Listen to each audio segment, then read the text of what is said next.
Hello everyone!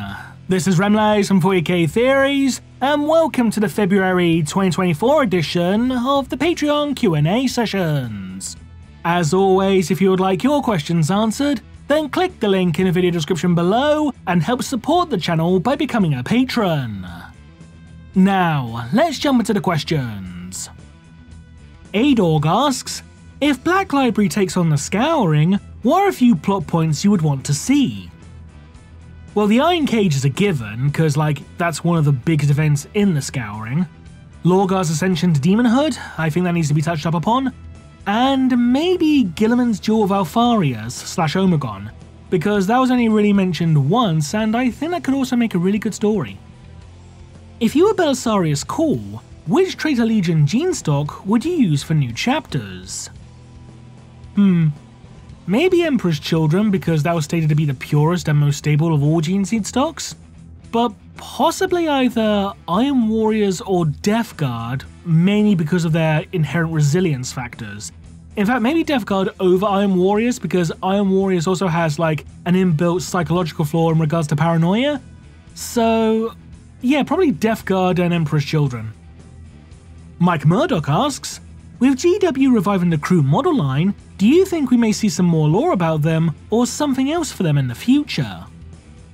I hope they do, considering that, with some of the new models like the Crew Rampagers for instance, they need to explain what they are and what they do, in a battlefield capacity type thing. So it would be nice if we actually got some new lore for them, yeah, I do hope we get some. But yeah, I do think with these new models we will get some, I should say rather. Out of all the Imperial Guard regiments, which is your favourite in either lore, design, or otherwise, and why?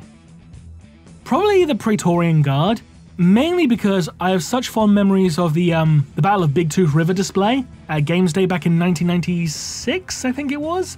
And plus, Zulu's such a great fucking film in it, so that's part of the reason why I also like them very much. Pentad asks, since the Warp corrupts Space Marine gene seed, would that mean that any new Traitor Legionaries would have to be genetically from Loyalist gene seed? In many instances, this is exactly the case, because there are many documented cases of Chaos Space Marines raiding gene seed stocks of Loyalist chapters. I'm fairly sure the Red Corsairs did that during their raid on Chigoris, for instance. So they have a whole bunch of White Scars gene seed. So yeah, I do think that is the most common, source of gene seed these days. There are some cases where Chaos Space Marines will use gene seed from their own bloodlines, but it's just easier to get, stable gene seed stocks from a Loyalist chapter and just repurpose it. If you could make one thing from If the Emperor Had a Text-to-Speech Device canon, what would it be? Me! Because I'm in the show, so yeah, make me canon, bitch. Griffin of Might asks, if WWE and TNA do indeed develop a working relationship, what are 5 matchups you would like to see, besides the obvious of Chad Gable versus Josh Alexander? I wouldn't mind seeing Jordan Grace versus Bianca Belair, that could be a good match. I'd also like to see Roman Reigns versus Moose. I mean, it probably won't be a good match, but at the time of recording, they're both the main world champions in their respective companies, so you kind of have to do a world champion versus world champion match, just because, I think those two, maybe the ABC versus the New Day, for instance, that could also be quite fun, I reckon. Yeah, let's go for those 3 for now. Regarding last month's question, if the Mechanicus were willing to make a deal with the Drukhari of all beings, why not try the Jukero to fix the Golden Throne? Mainly because the Drukhari are actually easier to deal with. From what we know about the Jukero, they're very hard to deal with, mainly because, while they do understand, most languages, it's difficult for a human to understand what a Jukero wants. And they will want something in return, it's never out of, generosity or anything like that. And they're also known to be very protective of their tech and that kind of thing. They won't let anyone on their ships, for instance, from what we know from Blackstone Fortress.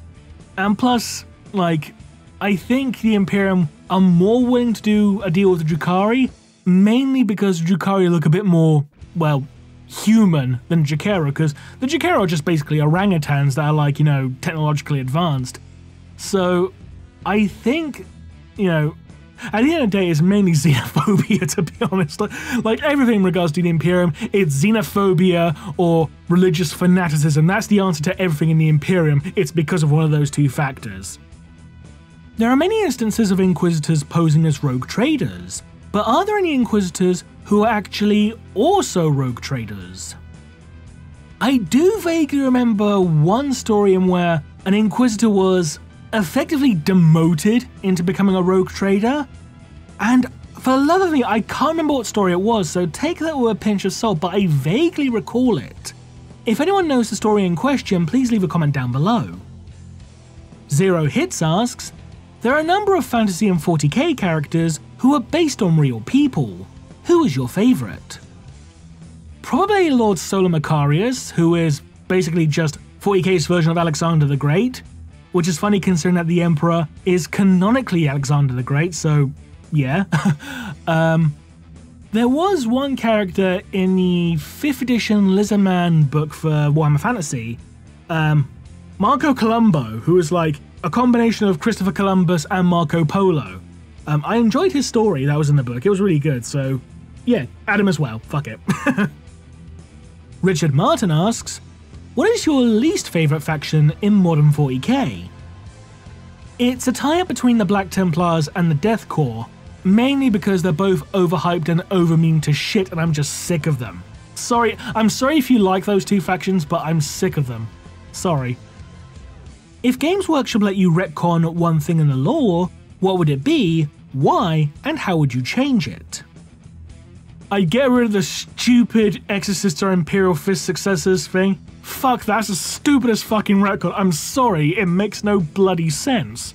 Even with the expanded Index Astartes article, it still makes no fucking sense.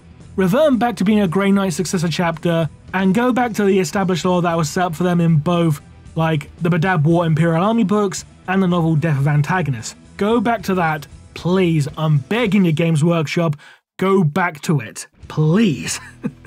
Yeah, I know first world problems and all that, but it was a stupid decision from bad creative and it was dumb as fuck. I'm very salty today and I don't know why. I really don't. Oh well, never mind. How did you get into Warhammer? It was back in, oh god, 1992, I think it was? So literally like at the very tail end of 1st edition.